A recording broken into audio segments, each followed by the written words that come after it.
नमस्कार, मी हेमाली मोहिते. एनडीटीव्ही मराठीवर ग्लोबल रिपोर्टमध्ये देशविदेशातल्या महत्त्वाच्या घडामोडी पाहणार आहोत. सविस्तर सुरुवात करणार आहोत एका सुनामीच्या बातमीनं. 2004 मधील सुनामी आधुनिक इतिहासातील भयंकर प्रलयांपैकी एक मानली जाते. श्रीलंकेतील अनेक कुटुंब या सुनामीमुळे उद्ध्वस्त झाली, विस्थापित झाली. मात्र तरीही एका कुटुंबासाठी या सुनामीनं आशेचा किरण तेवता ठेवला. काय घडलं होतं श्रीलंकेतील जयराज कुटुंबासह पाहूया एक वेगळा रिपोर्ट. 2004 मधील ती भयंकर सुनामी आणि त्यातून आश्चर्यकारक बचावलेला हा लहानगा, हा बेबी 81 नावानं त्यावेळी ओळखला गेलेला मुलगा आज 20 वर्षांचा झालाय. या होतकरू तरुणाच्या डोळ्यात भूतकाळ नव्हे तर उज्ज्वल भविष्याची स्वप्न आहेत. आज बेबी 81 हा त्याच्यासाठी एखाद्या कोडवर्ड प्रमाणे असल्याचं जयराज अभिलाष सांगतो. ती सुनामी किती मोठी होती हे आपल्याला मोठं झाल्यानंतरच कळलं असंही तो सांगतो.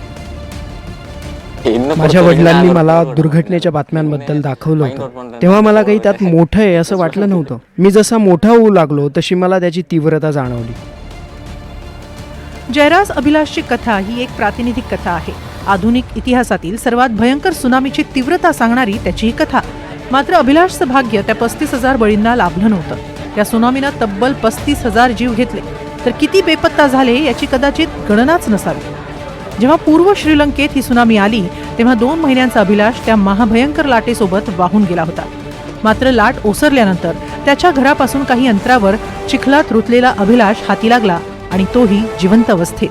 त्याला पाहून रेस्क्यू टीमचा आनंद गगनात मावेनासा झाला होता. रुग्णालयात नोंदवहीत त्याचा नंबर होता 81. त्याचे वडील मुरुगू पिल्लई जयराज 3 दिवस त्यांचं विखुरलेलं कुटुंब शोधत फिरत होते. सुरुवातीला त्यांची आई सापडली, नंतर बायको. मात्र त्यांचं नवजात बाळ काही त्यांना सापडेना. बाळाचं कुटुंब सुनामीत मारलं गेलं असेल अशा विचारांनी एका नर्सनं त्याला ताब्यात घेतलं होतं. मात्र कुटुंबीय जिवंत असल्याचं कळताच तिनं बाळाला सुपूर्दही केलं. तरीही जयराज यांना त्यांचं बाळ सहजरित्या मिळालं नव्हतं. इतरही 9 कुटुंबांनी त्यांचं हरवलेलं बाळ हे बेबी 81च असल्याचा दावा केला होता. त्यामुळे रुग्णालयानं त्यांना त्यांचं बाळ देण्यास नकार दिला होता. अखेर प्रकरण कोर्टात गेलं. कोर्टानं बाळाच्या DNA चाचणीचे निर्देश दिले. जे लोक रुग्णालयात त्यांच्या बाळाच्या शोधासाठी गेले होते त्यांच्या हाती निराशा लागली होती.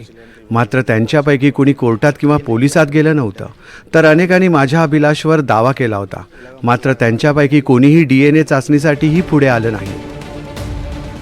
त्यामुळे DNA चाचणी झालीच नाही अशी माहिती जयराज यांनी दिली. मात्र ज्या 9 कुटुंबांनी बेबी 81 वर दावा केला होता त्यांच्या यादीतून रुग्णालयानं जयराज कुटुंबियांना वगळलं होतं. DNA चाचणीचे निर्देश मिळताच जयराज कुटुंबियांनी त्यांचे DNA नमुने दिले आणि अभिलाष हा त्यांचाच मुलगा असल्याचं सिद्ध झालं. त्यामुळे एक कुटुंब एकत्र आलं. त्यांची ही कथा आंतरराष्ट्रीय माध्यमांमध्येही प्रसिद्ध झाली. त्यानंतर त्यांना मुलाखतीसाठी अमेरिकेतूनही बोलावणं आलं. आज अभिलाष त्याचं उच्च शिक्षण घेतोय. सुस्वभावी अभिलाषला माहिती तंत्रज्ञानात त्याचं करिअर करायचंय. दरवर्षी सुनामीच्या आठवणीवेळी त्याच्या आई वडिलांकडून त्याला त्याची अद्भुत कथा ऐकायला मिळायची. मात्र त्याच वेळी त्याचे वर्गमित्र त्याची बेबी 81 म्हणून हेटाळणीही करायचे. त्यामुळे तो व्यथित व्हायचा, खाणं पिणंही सोडायचा अशी आठवण त्याचे वडील सांगतात. त्यावेळी त्याचे मित्र त्याला चिडवायचे, तो तक्रार करायचा. तेव्हा तो जगातला एक वेगळा अनोखा मुलगा आहे असं सांगून त्याला मी समजवायचा प्रयत्न करायचो. तू एकमेव आहेस की ज्याच्याबरोबर सुनामीची आठवण आहे आणि तूच एकटा आहेस ज्याला बेबी 81 हे नाव आहे असं सांगत आम्ही त्याला मोठं केलं. किशोरवयीन काळात त्यानं या दुर्घटनेबाबत, त्यानंतरच्या घटनांबाबत अधिकाधिक वाचलं आणि त्यानंतर त्याची भीती नाहीशी झाली. बेबी 81 हे नाव आता त्याच्याबरोबर कायमचं चिकटलंय हे त्याला माहिती आहे. मात्र आता तो याला सरावलाय. हे नाव एखाद्या कोडवर्ड प्रमाणे असल्याचं तो म्हणतो. तो स्वतःबद्दल ऑनलाईनही वाचतो. 20 वर्षांपूर्वीच्या आठवणी आजही त्याच्या वडिलांच्या अंगावर काटा आणतात. विशेषतः मुलाला शोधताना त्यांची अवस्था त्यांना आजही आठवते. बाकीच्या आठवणी आता नगण्य वाटतात. तर इतक्या वर्षात या घटनेनंतर मिळालेली प्रसिद्धी त्यांच्यासाठी काही नकारात्मक गोष्टीही घेऊन आली. त्यांना अनेक सरकारी योजना आणि लाभांपासून मुकावं लागलं, कारण त्यांना त्यांच्या अमेरिका भेटीवेळी भरपूर मदत मिळाली असावी असा श्रीलंकेतील सरकारी अधिकाऱ्यांचा समज झाला. इतकंच नाही तर त्यांच्या प्रसिद्धीमुळे त्यांच्या कुटुंबाला इतर शेजाऱ्यांकडून असूया, तिरस्काराचाही सामना करावा लागला. इतका की त्यांना इतरत्र स्थायिक व्हावं लागलं. मात्र जयराज कुटुंबीय त्यांना मिळालेल्या जीवदानाबद्दल देवाचे आभार मानतात.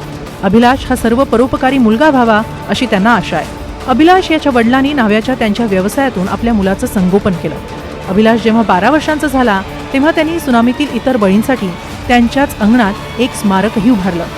अनेक भीषण अनुभवांतून गेलेलं जयराज कुटुंबीय म्हणूनच वेगळं ठरतं. Bureau report, NDTV Marathi.